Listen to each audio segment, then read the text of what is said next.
Hi, my name is Jack Rackham, and today I'm going to show you the family tree of the Alawite dynasty of Morocco. The current king of Morocco, Mohammed VI, is a member of this dynasty. That means that the Alawites have ruled the Kingdom of Morocco, the official name of the country, for about 350 years. The Alawite dynasty was founded by the man at the top of this chart, Sharif ibn Ali, although the family traced their lineage all the way back to the Prophet Muhammad through his daughter Fatima. The term Alawite actually comes from the name Ali, the Prophet's cousin who was the husband of Fatima as well as the fourth caliph. السلام عليكم ورحمة الله تعالى وبركاته، ومرحبا بكم مجددا مشاهدين قناة المغرب بعيون الأجانب. ورجعنا لكم أصدقائي فيديو زوين وجديد لذيذ ومفيد كما العادة وكما عودناكم، كيهضر على التاريخ ديال السلالة العلوية من أول سلطان مغربي اللي حكموا المغرب على مدار أكثر من 350 سنة. أصدقائي هذه المرة عندنا واحد الفيديو من واحد القناة كندية ديال واحد السيد عنده القناة ديالو كيهتم بهذا الشيء ديال التاريخ والسلالات الحاكمة في جميع العالم الإسلامي، وعنده بزاف ديال الفيديوهات من بزاف ديال الدول ماشي غير المغرب. هنا أصدقائي دار واحد الفيديو، وهذه بطلب من بعض المتابعين ديالي، فكنت اقترحت عليكم في واحد الفيديو ديال اللي درتو ديال السلطان مولاي إسماعيل. كاين واحد الفيديو كيشرح السلالة الملكية، السلالة العلوية من نهار بدات تتحكم في المغرب على مدار أكثر من 350 سنة، وكيذكر كذلك بأن السلالة العلوية الحاكمة في المغرب فهي من السلالة ديال الرسول صلى الله عليه وسلم.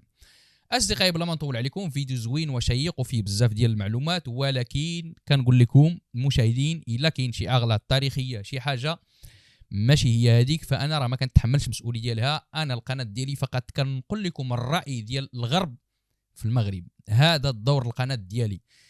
بما انه اذا كانت شي كلمه ما عجبتكش ولا شي حاجه ماشي هي هذيك، فانا راه ماشي بالدرجه مؤيد لهذا الشيء هذا ولا مؤيد لهذا الراي هذا، فانا راه مغربي الله الوطن الملك. وانما كنجيب فيديوهات ديال ناس غربيين كيفاش كيشوفوا المغرب، ولكن اللي استغربت فيه انا اصدقائي كميه الاغلاط اللي كاينه في الفيديوهات الغربيين، اقسم بالله الا ضئيله جدا قدام كميه المغالطات اللي كتحاول تصدرها الدوله اللي كتجي بجنبنا، اللي هي اصلا جيراننا ومسلمين وخوت نورمالمون. هكا خصنا نكونوا. الاغلاط اللي كديرهم الدوله اللي كتجاورنا باش تزور الحقائق والتاريخ ديال الدوله الشريفه المغربيه، فراه الاغلاط اللي كيديروا هاد الجيران هادو راه كيجوا جبل، فراه الاغلاط اللي كيديروا الغربيين كيجوا ضئيلين قدام الباطل والحقد والغل اللي كيهضروا عليه. اصدقائي سمعت بزاف ديال الفيديوهات وكنختار لكم فيديوهات اللي كيكونوا كيستحقوا المشاهده، كنجيبهم كنسمع ليهم. ما تنسوش تدعمونا بجيم اشتراك، الا كاين شي غلطه سمحوا لينا، ولا كاين شي تصحيح معلومات صححوا لينا في التعليقات. اصدقائي بلا ما نطول عليكم، كما العاده اللي كيشوفني اول مره، انا مصطفى الشيخ من الصويره، كنجيب فيديوهات كنحاول نترجمها ونبسطها ونحطها للمشاهدين في القناه يشوفوها، واللي كيشوفني ديما راه عارف اشنو خاصو يدير، جيم وتعليق وعلى بركه الله، وخليونا نشوفوا الفيديو مع بعضياتنا وما غاديش نقطعكم في الفيديو ونقدروا نعلقوا عليه في الاخر. تفضلوا معنا. Hi, my name is Jack Rackham, and today I'm going to show you the family tree of the Alawite dynasty of Morocco.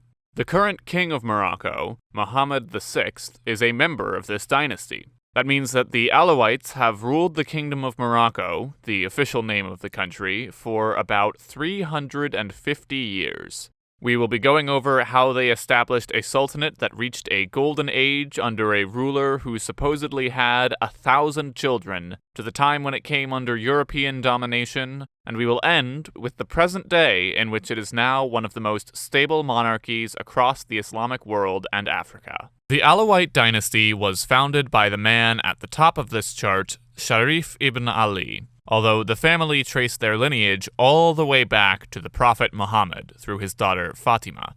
The term Alawite actually comes from the name Ali, the Prophet's cousin who was the husband of Fatima as well as the fourth caliph. You can find a more complete recounting of that family tree in a video we released this summer. This connection with the most revered person in Islam would certainly have bolstered the dynasty's political and spiritual legitimacy. It is believed that the Alawite dynasty entered Morocco in the 13th century and settled in the southern oasis of Tafilalt, the same region where the founder of the Alawite dynasty would first establish political power in the 1630s. Morocco at this time was a divided kingdom. The central authority of the Saadians, who had ruled a united Morocco at the beginning of the 17th century, had disintegrated. Sharif ibn Ali was caught up in the political chaos of the time, and he had to give up his authority to his son Muhammad ibn Sharif, who in 30 years of rule was unable to expand his family's territory.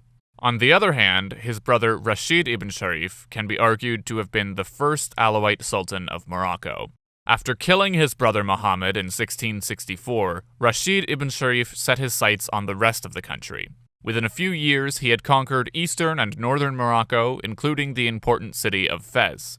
In 1669, he took the historic city of Marrakesh and the rest of southern Morocco. This meant that by the time he died in 1672, all of Morocco was essentially under the Alawites' control. The next ruler was Sultan Ismail, who was undoubtedly the greatest Alawite ruler. He ruled for a very long time, a whopping 55 years, from 1672 to 1727. During this time, the Alawite dynasty's domain expanded beyond Morocco. It extended deep into the Sahara Desert in Western Africa, where they were able to conquer key cities such as the legendary Timbuktu and Jen in what is now modern-day Mauritania and Mali. It should be mentioned that all of these accomplishments did not come easily to Sultan Ismail. The early part of his reign was filled with intrigues and rebellions, many of which came from his own family. As soon as he came to the throne, he had to fight off challenges to his rule from his nephews and brothers. Meanwhile, the kingdom was threatened by Ottoman presence in Algeria, and in some ways more worryingly, by certain tribes within Morocco. These constant threats demanded Ismail create a force strong enough to withstand them or lose everything. He decided to develop a large standing army that at its core had something known as the Abid al-Bukhari, known in English as the Black Guard. This corps was fiercely loyal to the Sultan, with some even calling it the Sultan's slaves. Though while it was largely comprised of African slaves, there was also a certain number of freedmen among the ranks. The Black Guard were given several years of training and would eventually be responsible for the most important responsibilities, such as collecting taxes and imposing the Sultan's authority across the realm. Sultan Ismail also had to confront the threat posed by Europeans. Like I mentioned before, prior to the Alawites coming to power, Morocco was in a long period of political anarchy, where many different factions vied for power. Some of these factions approached the Europeans for help, which meant that countries on the receiving end of these requests, like Spain and Portugal, had the opportunity to take advantage of these political divisions. So some Moroccan cities on the coast had been taken over by European states like the Spanish and the English, a legacy that continues to this day in enclaves such as Ceuta and Melilla. But apart from these few exceptions, Ismail was largely successful in kicking the Europeans out of Morocco. After roughly 20 years of consistently putting down one form of rebellion after another, Sultan Ismail shifted his attention to state building. He managed to impose government central authority all across the country, something which seemed impossible prior to the Alawites. He decided to make the city of Meknes his capital, converting it into a glorious imperial center. With the help of slave labor, including thousands of Europeans, Ismail undertook intense construction projects across his new capital, including buildings like the Kasbah of Moulay Ismail. His heavy-handed methods had resulted in greater peace and stability in Moroccan society, so trade flourished as well. But Sultan Ismail was not a gentleman. European accounts paint him in a villainously cruel manner. Even though most of those accounts were exaggerated, Ismail could be harsh and ruthless. More than anything, he was an absolutist. He had absolute power in the country, and nobody was allowed to even come close to rivaling him. Another interesting detail about Sultan Ismail is that he is said to have had more than 1,000 children. Although he had only 4 official wives, the Sultan had hundreds of concubines. This means that when it comes to siring children, he is one of the single most prolific men in recorded history.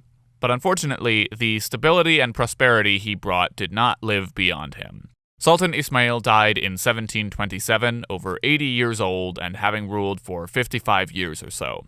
When he died, the Abid al-Bukhari army corps had gotten so powerful that they eclipsed the royal family. They simply used various sons of Ismail as their own puppets. The country fragmented as different factions fought for their own interests, kind of like Morocco before the Alawites. This was the case for the next 20 years until in 1748 one of Ismail's younger sons, Abdallah, came to the throne and held it for the next 9 years.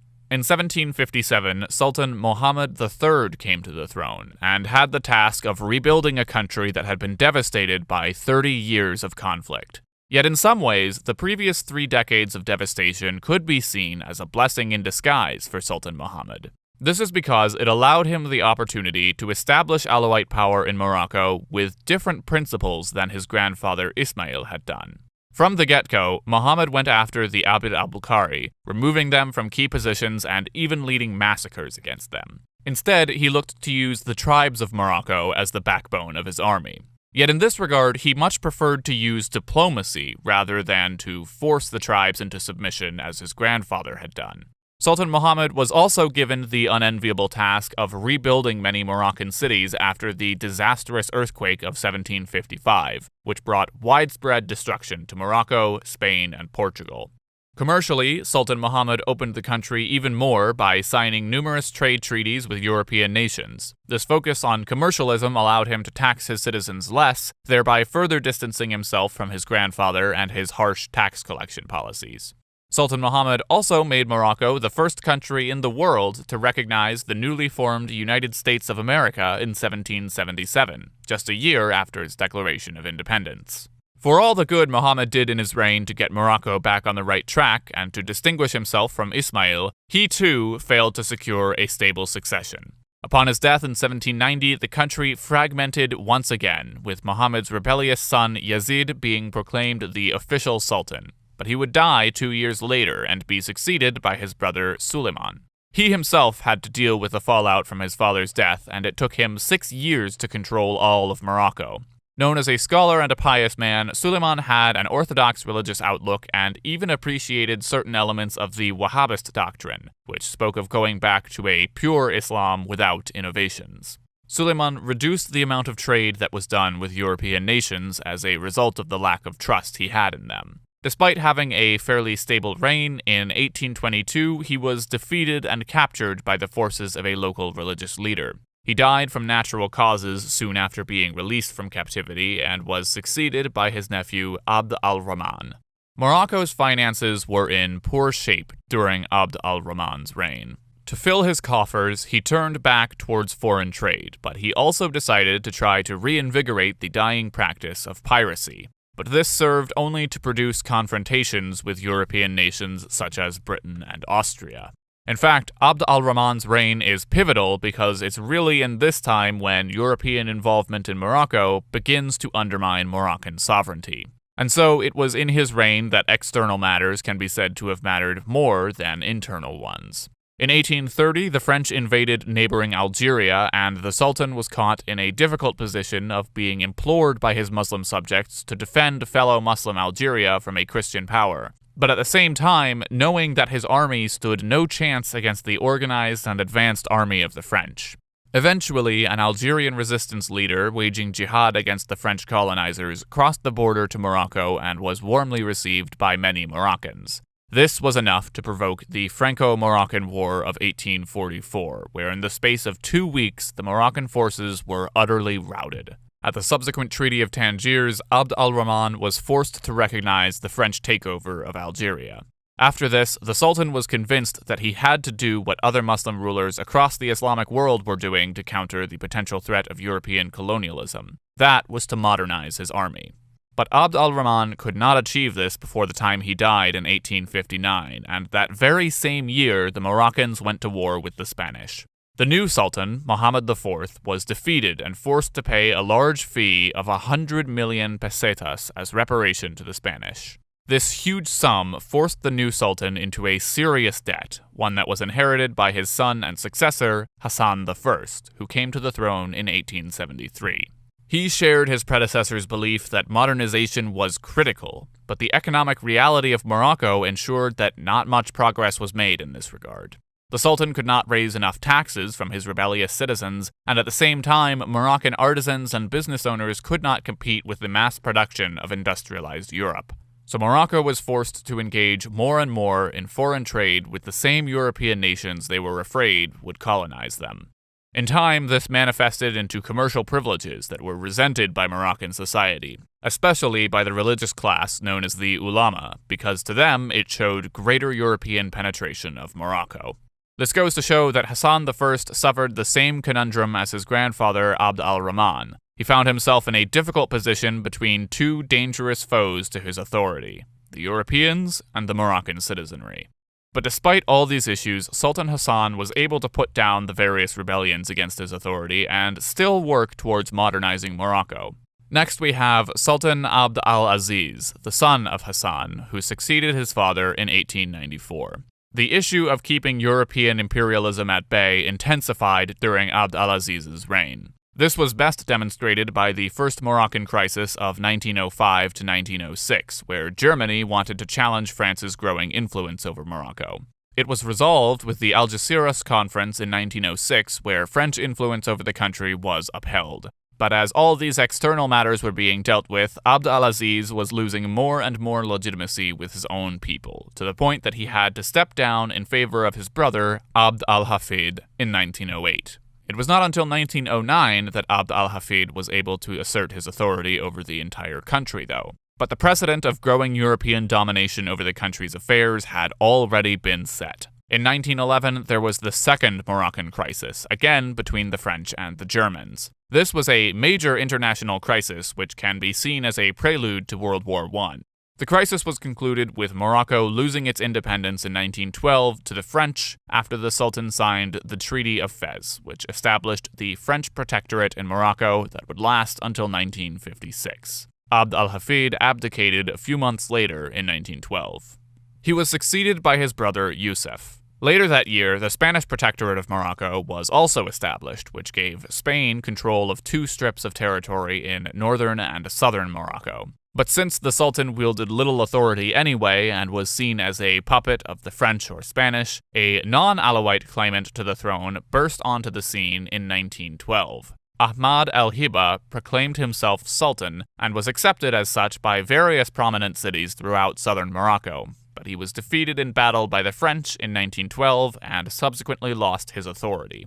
Sultan Yusuf's reign was characterized by the French and Spanish imposing their colonialist policies throughout Morocco. In turn, this resulted in various rebellions against the colonizers, the most serious of which was by the Rif Berbers who rebelled in the 1920s. Under their leader Abd al-Karim, they were able to repeatedly defeat the Spanish using guerrilla warfare tactics. They even managed to set up a short-lived state in the north, the Republic of the Rif, from 1921 to 1926. Even though the rebellion soon became a large-scale war, the Rif were eventually defeated when the French and Spanish joined to make a concerted effort to get rid of them.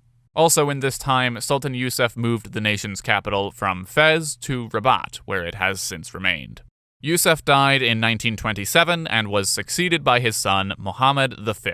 By this time, the Moroccan nationalist movement was in full swing. They were fervently against the French, even more so after the French tried to change the legal system in areas which were primarily Berber, but keep Arab regions with the same Sharia legal system they had always had.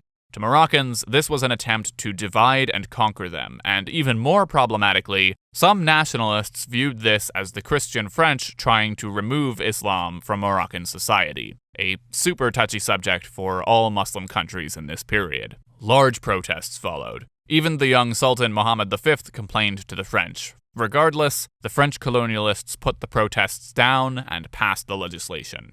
It is during Mohammed V's reign that World War II took place. Though France was quickly overrun by Nazi Germany, this was no relief for Morocco, as the Germans quickly established the French Vichy government, which included the Protectorate of Morocco. During this time, however, Sultan Mohammed was able to wield enough power to block efforts to deport Moroccan Jews to European concentration camps, providing significant protection to Morocco's sizable Jewish community. Throughout the course of World War II, the Sultan and Moroccan nationalists began to see a ray of hope for a post-colonial Morocco. After the war, calls for Moroccan independence were ignored by the French. In 1953, the increasingly assertive Sultan Mohammed V was deposed at gunpoint by the French and forced into exile. He was replaced by his cousin, Mohammed ben Arafa. but there was too much popular agitation against Mohammed bin Arafah and the French colonizers. Mohammed V had become an important symbol of Moroccan nationalism, and the nation wanted him back. France was fighting a war in Algeria against nationalists, and they couldn't afford for war to break out in Morocco as well. So the French made a deal with Mohammed V for him to come back and govern Morocco as an independent country in 1955. The same year, the Spanish promised to end their protectorate over the northern and southern strips they controlled as well. In 1957, the term king was preferred over sultan. King Mohammed V died in 1961 and was succeeded by his son Hassan, who became Hassan II. He ruled for 38 years, from 1961 to 1999. His younger brother, Moulay Abdallah, married the daughter of the first Lebanese Prime Minister, Riyad Sohl. King Hassan's reign is really important for the Morocco that we see today because it was in his reign that the country had to deal with really difficult questions, like how will Morocco be ruled? Will there be an absolutist king who reigns by rule of decree? Or will there be a more democratic component to the country's governance? In 1962, he presented a constitution which decided that Morocco will have a monarchy as well as a multi-party parliamentary system.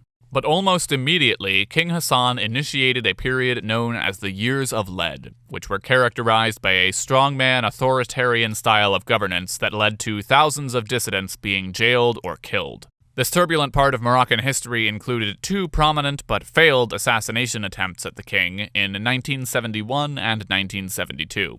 In this period, King Hassan focused on advancing the Moroccan economy, an endeavor in which he made progress by adopting a market-based economy. King Hassan also recovered large portions of what is known as the Western Sahara by fighting a 16-year war. Even today, the Western Sahara is still a contested territory by the Moroccan government and the Sahrawi Arab Democratic Republic. By the early 1990s, King Hassan had allowed for a shift towards democracy and relaxed the suppression of dissidents before his death in 1999. And that brings us to King Mohammed VI, the current king of Morocco and son of the former King Hassan. Although King Mohammed has been linked by some to corruption, he has for the most part distanced himself from his authoritarian father. Instead, Mohammed has largely embraced reforms in Moroccan society, especially in reaction to the 2011 and 2012 Moroccan protests connected to the Arab Spring. Mohammed's son Moulay Hassan is next in line to inherit the throne, followed by the king's brother Moulay Rashid. And that concludes our look at the family tree of the Alawite dynasty in Morocco. أصدقائي الفيلم ديالنا سلا ولا الوثائق ديالنا سلا. إلا عجبكم الفيديو ما تنسوش تدعمونا بجيم اشتراك، وكما قلت لكم إذا كاين شي أغلاط ولا شي حاجة في التاريخ فأنا راه مجرد ناقل للفيديو، كنعطيكم رأي ناس أخرين في المغرب وكيفاش كيشوفوا المغرب. اصدقائي ومشاهدي القناه، خليوا لي تعليق في تحت الفيديو، قولوا لي اش رايكم في هذا التقرير هذا، واش عطى حقه ولا كاين شي اغلاط ولا ما كاينش ولا داك الشيء هو هذاك. بلا ما نطول عليكم اصدقائي، اللي عجبكم الفيديو ما تنسوش تدعمونا بجيم اشتراك، وكالعاده الى اللقاء الى فيديو قديم ان شاء الله.